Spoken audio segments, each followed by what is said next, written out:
Hello everyone, welcome to Himachal exam. My name is Parveen Guleria. तो आज का वीडियो होने वाला है second lecture on programming in C. First lecture में हमने पढ़ा था what is a high level language, what is a low level language, what is a compiler, interpreter and assembler. तो अगर आपको इसके बारे में कोई भी कन्फ्यूज़न है तो हमारी फर्स्ट वीडियो को प्लीज़ चेकआउट करें, क्योंकि अगर आपको प्रोग्रामिंग के बारे में एक अच्छी नॉलेज लेनी है तो इसको एक प्रॉपर वे में ही आपको सीखना पड़ेगा, जिससे कि आपको एक प्रॉपर अंडरस्टैंडिंग हो पाएगी प्रोग्रामिंग इन सी के बारे में और आपको कोई कन्फ्यूज़न भी नहीं होगी हमारे आने वाली वीडियोस के अंदर। तो चलिए शुरू करते हैं। तो सबसे पहले हम बात करेंगे structure of a C program कि सी के अंदर हम किसी भी प्रोग्राम को लिखते हैं तो उसका बेसिक स्ट्रक्चर कैसा होता है। तो सबसे पहले हम प्रोग्राम की शुरुआत में लिखते हैं कमेंट लाइन। तो किसी भी कमेंट को ऐड करने के लिए हमें लिखना पड़ता है बैकस्लैश एंड स्टार।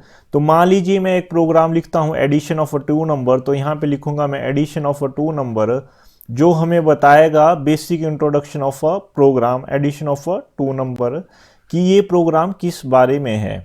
और जब भी हमें इसे क्लोज करना पड़ता है इसके एंड में लगाना पड़ता है हमें एस्ट्रिक एंड बैकस्लैश अगेन।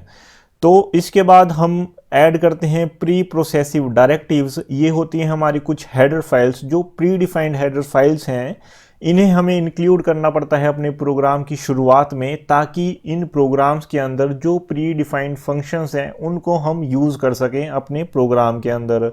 तो मान लीजिए हमें किसी हेडर फाइल को इंक्लूड करना है अपने प्रोग्राम के अंदर, तो हमें लिखना पड़ेगा हैश, फिर लिखना पड़ेगा इंक्लूड, उसके बाद ब्रैकेट्स में लिखना पड़ेगा हमें, मान लीजिए हमारे पास एक हेडर फाइल है stdio.h। ये है हमारी standard input output header file, जो कि अक्सर हमें यूज़ करनी पड़ती है किसी भी scanf या printf तरह के फंक्शंस को यूज़ अगर हमें करना है अपने प्रोग्राम के अंदर। तो उसके बाद हमें क्लियर करना पड़ता है एक ग्लोबल वेरिएबल अगर हमें इसकी नीड हो। तो हम यहाँ पे कर रहे हैं एडिशन ऑफ टू नंबर, तो इसमें हमें किसी ग्लोबल वेरिएबल की ज़रूरत नहीं पड़ने वाली, तो मैं यहाँ पे डिक्लेयर नहीं करूँगा। पर अगर मान लीजिए हमें फर्दर कोई और प्रोग्राम लिखना था जहाँ पे हमें ज़रूरत पड़ जाए किसी ग्लोबल वेरिएबल की, तो हमें यहाँ पे उसे क्या करना पड़ेगा, डिक्लेयर। तो इसके बाद आता है मेन फंक्शन। ये बहुत ज़्यादा इंपॉर्टेंट है। हमारे सी के अंदर किसी भी प्रोग्राम की शुरुआत होती है मेन फंक्शन से। जब भी कोई प्रोग्राम कंपाइल करता है हमारा कंपाइलर, तो सबसे पहले वो फाइंड आउट करता है कि उसका जो मेन फंक्शन है वो कहाँ पे शुरू हुआ है। तो यहाँ से शुरुआत करता है हमारा कंपाइलेशन। फिर लगानी पड़ती है हमें कर्ली ब्रेसेस, जहाँ से वो क्या होगा, या बॉडी स्टार्ट होती है मेन फंक्शन की। और यहाँ पे हमें एक रिटर्न टाइप भी लगाना पड़ता है। जब भी हम किसी फंक्शन को लिखते हैं सी के अंदर, तो उसके साथ उसका रिटर्न टाइप देना कंपलसरी होता है। तो यहाँ पे लिखूंगा मैं वाइड, जिसका मतलब होता है नल वैल्यू को ये क्या करेगा, रिटर्न करेगा। कुछ मतलब कि कुछ भी रिटर्न नहीं करेगा। बाद में मैं यहाँ पे जैसे एडिशन ऑफ टू नंबर है, तो मान लीजिए मैं एक नंबर लेता हूँ इंट ए। यहाँ पे क्या है, हमारा एक वेरिएबल, और इंट क्या है, हमारा एक डेटा टाइप। वेरिएबल्स क्या होते हैं, डेटा टाइप्स क्या होते हैं, इनके बारे में हम आगे डिस्कस करेंगे। और मान लीजिए यहाँ पे मैं इसकी वैल्यू क्या रख देता हूँ, 10। तो ये जो है हमारी, ये क्या है, एक इंस्ट्रक्शन, इसको बोलते हैं हम इंस्ट्रक्शन। और हमारी हर एक इंस्ट्रक्शन जब भी क्लोज होगी तो वहाँ पे लगेगा सेमीकोलन। ये ध्यान रखें, किससे क्लोज होती है, वो हमेशा सेमीकोलन से क्लोज होती है। तो यहाँ पे मान लीजिए मैं एक और इंस्ट्रक्शन लेता हूँ, जैसे इंट b इक्वल टू 20। तो ये एक और इंस्ट्रक्शन होगी। तो मल्टीपल कलेक्शन या सेट ऑफ इंस्ट्रक्शन को ही बोलते हैं हम प्रोग्राम। तो ये होती हैं हमारी डिफरेंट इंस्ट्रक्शंस। तो ये हमारी क्या होगी, दूसरी इंस्ट्रक्शन। बात करूं मैं आगे, तो यहाँ पे मैं इंट सी करके एक और वेरिएबल ले लेता हूँ और इन दोनों नंबर को क्या कर दूंगा, मैं ऐड कर दूंगा। तो यहाँ पे लिखूंगा मैं a प्लस बी, और यहाँ पे एक और इंस्ट्रक्शन क्या होगी हमारी, क्लोज। और सी भी क्या है, यहाँ पे एक वेरिएबल है, और यहाँ पे मैंने प्लस का यूज़ किया है। तो प्लस क्या है हमारा, ये ऑपरेटर है। तो हम ऑपरेटर्स क्या होते हैं, कौन कौन से ऑपरेटर सी के अंदर यूज होते हैं, उनके बारे में भी हम आगे डिस्कस करेंगे। बाद में हमें क्या करना पड़ेगा, अब सी को एज आउटपुट में शो करवाना पड़ेगा हमें एडिशन के। तो हम आउटपुट को कैसे शो करवाते हैं, इसके लिए हमारे पास एक प्री डिफाइंड फंक्शन होता है जो है हमारे स्टैंडर्ड इनपुट आउटपुट फाइल के अंदर। वो है हमारा प्रिंट एफ। तो यहाँ पे लिखेंगे हम प्रिंट एफ और इसके अंदर हमें कोमास को ओपन करके परसेंटाइल डी करके लिखना पड़ता है, क्योंकि हमें क्या करवाना है प्रिंट सी क्या है, एक इंटीजर नंबर। तो इंटीजर नंबर को प्रिंट करवाने के लिए हमें परसेंटाइल डी का यूज़ करना पड़ता है।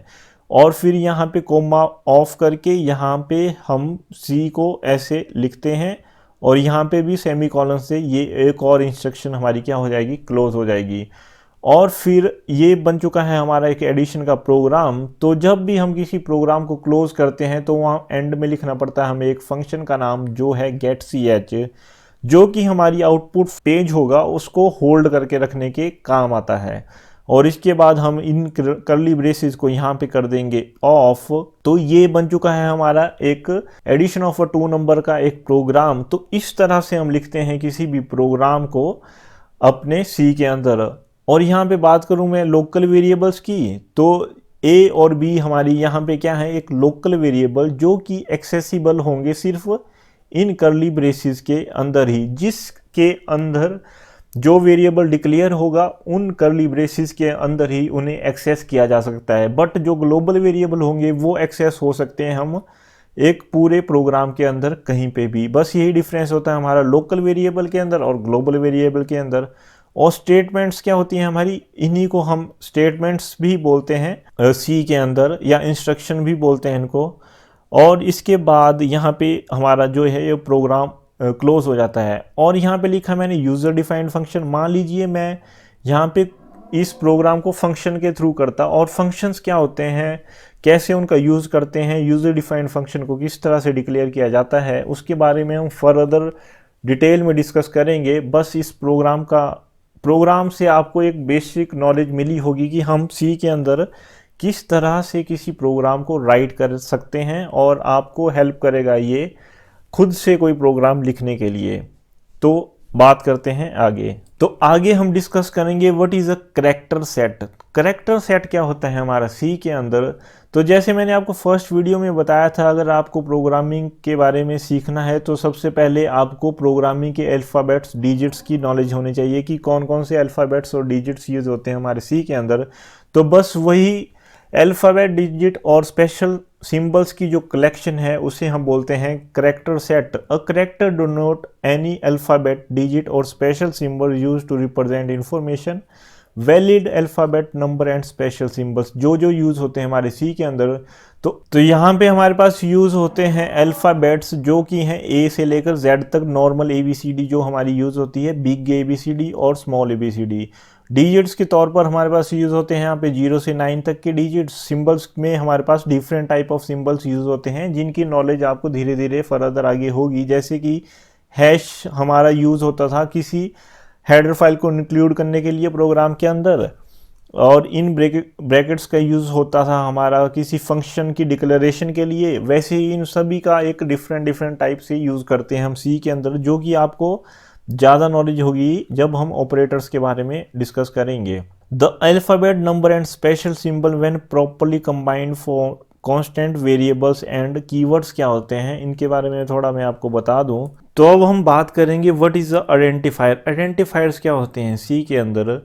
तो आइडेंटिफायर आर यूजर डिफाइंड। ये बहुत ज़्यादा इंपॉर्टेंट है कि जो भी यूजर डिफाइंड वेरिएबल्स होंगे हमारे, एरेज होंगे, फंक्शन होंगे या स्ट्रक्चर होंगे सी के अंदर, उन्हें हम क्या बोलते हैं, आइडेंटिफायर्स। जो भी यूज़र खुद से नाम रखेगा वेरिएबल का, फंक्शन का, उसको हम आइडेंटिफायर्स बोलते हैं। और जो प्री डिफाइंड होते हैं, प्री डिफाइंड से कुछ फंक्शंस हैं, कुछ नाम हैं जो कि सी कंपाइलर के अंदर ऑलरेडी से मौजूद हैं, उनको हम क्या बोलते हैं, कीवर्ड्स। बस यही डिफरेंस है हमारे आइडेंटिफायर और कीवर्ड के अंदर। बट जो आइडेंटिफायर होता है उसको हम क्या करते हैं, यूज़र खुद डिफाइन करता है। तो उसको डिफाइन करने के लिए भी कुछ रूल्स होते हैं कि एक सेट ऑफ प्रॉपर रूल होगा जिसको आपको फॉलो करना पड़ेगा किसी भी आइडेंटिफायर को लिखने के लिए। तो सबसे पहला रूल जो है वो है name should only consist of alphabet both upper and lower case, digits and underscore. तो आपको मैं बता दूं, अगर कोई भी आइडेंटिफायर आपको बनाना है तो उस आइडेंटिफायर में आप ए से बी स्मॉल ABCD और बिग ABCD सबको यूज़ कर सकते हैं, किसी भी अल्फ़ाबेट को यूज़ कर सकते हैं। और डिजिट्स में भी आप 0 से 9 किसी भी डिजिट को यूज़ कर सकते हैं, बट सिंबल्स में आप सिर्फ और सिर्फ अंडरस्कोर का ही यूज़ कर सकते हैं, कोई और सिंबल आप आइडेंटिफायर बनाने के लिए यूज़ नहीं कर सकते। तो ये एक रूल है हमारे आइडेंटिफायर का। तो सेकंड रूल है हमारा, the first character should be alphabet और अंडरस्कोर। जब भी हम कोई आइडेंटिफायर लिखेंगे तो जो फर्स्ट कैरेक्टर होगा, मतलब कि शुरुआत का, जैसे मान लीजिए मैं कोई वेरिएबल का नाम लेता हूँ ABC, तो जो ये फर्स्ट कैरेक्टर है वो होगा हमेशा और हमेशा अल्फ़ाबेट या अंडरस्कोर। मान लीजिए ये क्या है, हमारा एक वैलिड अल्फ़ाबेट है क्योंकि इसका जो फर्स्ट कैरेक्टर है वो है एक अल्फ़ाबेट। और मान लीजिए मैं अंडरस्कोर AB करके कोई आइडेंटिफायर लिखता तो ये भी क्या था, एक वैलिड आइडेंटिफायर था। बट मैं मान लीजिए 1AB करके कोई आइडेंटिफायर लिखता तो ये क्या है, एक इनवैलिड है, क्योंकि यहाँ पे फर्स्ट कैरेक्टर में मैंने क्या लगा दिया, एक नंबर। तो ये अलाउ नहीं करता C किसी भी आइडेंटिफायर के नेम को लिखने के लिए। तो थर्ड रूल है हमारा, name should not be a keyword. तो कीवर्ड क्या होते हैं हमारे, अ प्रीडिफाइंड वेरिएबल्स, प्रीडिफाइंड फंक्शंस, जो भी प्रीडिफाइंड नेम कंपाइलर के अंदर ऑलरेडी मौजूद हैं उनको हम एज आइडेंटिफायर यूज़ नहीं कर सकते, ना अपर केस में ना लोअर केस में। ये एक और रूल है हमारा किसी भी आइडेंटिफायर को लिखने के लिए। जैसे मान लीजिए हमारे पास कोई कीवर्ड है इफ़, तो इफ़ करके हम कोई भी वेरिएबल को डिक्लेयर नहीं कर सकते। और फोर्थ है हमारा, since C is a case sensitive. C क्या है हमारी, एक केस सेंसिटिव लैंग्वेज है।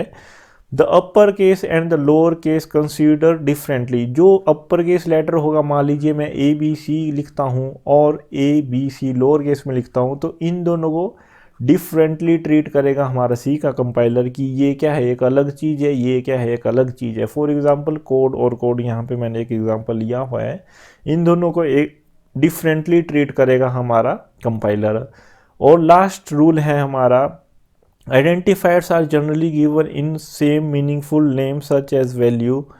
कि जो भी हम आइडेंटिफायर लेंगे उसको एक मीनिंगफुल वे में ही हम लेंगे, ताकि प्रोग्राम क्या हो हमारा, एक अंडरस्टैंडेबल हो, कुछ समझ में आए कि ये प्रोग्राम किससे रिलेटेड है। कोई भी अगर हम वेरिएबल लेते हैं, जैसे मान लीजिए किसी की नेट सैलरी है, एज करके वेरिएबल लेते हैं या डेटा करके लेते हैं, तो ये क्या है, मोर फेमिलियर लगता है, रिलायबल लगता है और अंडरस्टैंडेबल लगता है किसी भी नए यूज़र को या प्रोग्रामर को खुद भी। तो हम कब भी आइडेंटिफायर को लेंगे तो एक उसका मीनिंगफुल वे होना चाहिए।